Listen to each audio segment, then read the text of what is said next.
26 ఏళ్ల అర్జున్ క్రికెట్లో తిరుగులేని ప్లేయర్గా ఉంటాడు. ఇండియన్ క్రికెట్ టీంకి ఆడాలన్నది అతని కల. ఫస్ట్ క్లాస్ క్రికెట్లో 28 సెంచరీలు, 68 హాఫ్ సెంచరీలు ఇవి అతని ట్రాక్ రికార్డ్స్. అతని ఆటతో పాటు వ్యక్తిత్వం నచ్చిన సారా పెద్దల్ని ఎదిరించి అర్జున్ను పెళ్లి చేసుకుంటుంది. సారాని పెళ్లి చేసుకున్న తర్వాత ఒక బలమైన కారణంతో తాను అమితంగా ఇష్టపడే క్రికెట్ను వదిలేస్తాడు అర్జున్. భార్య సలహా మేరకు ప్రభుత్వ ఉద్యోగంలో చేరతాడు. కానీ కొన్నేళ్లకు ఆ ఉద్యోగం పోతుంది.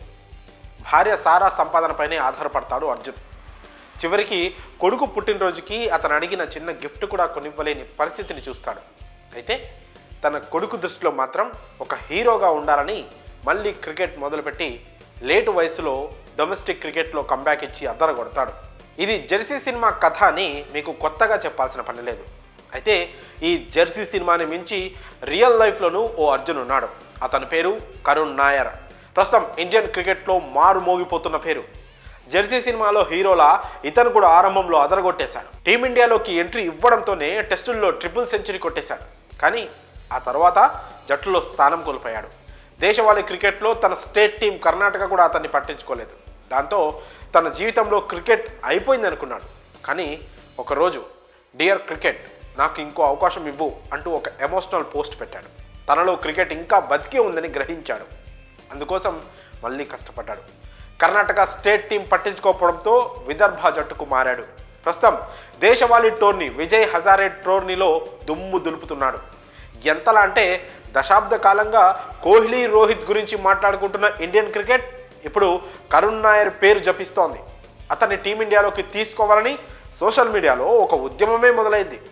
అంత అద్భుతంగా ఆడుతున్నాడు. విజయ్ హజారే ట్రోఫీలో 7 ఇన్నింగ్స్ల్లో ఏకంగా 752 పరుగులు చేశాడు. అందులో ఏకంగా 5 సెంచరీలు ఉన్నాయి.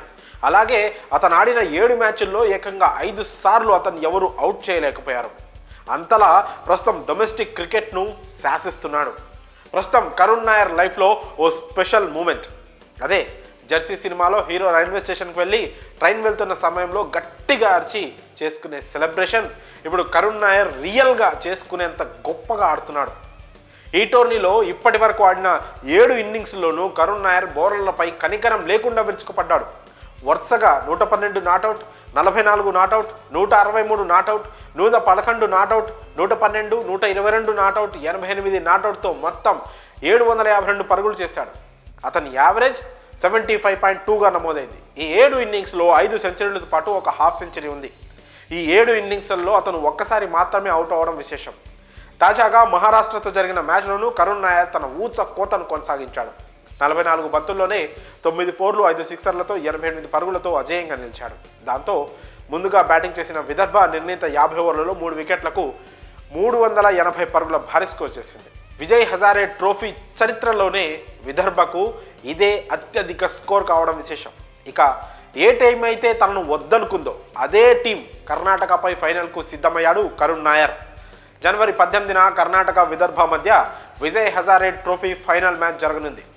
మరో విశేషం ఏంటంటే విదర్భకు కరుణ్ నాయర్ కెప్టెన్గా వ్యవహరిస్తున్నాడు.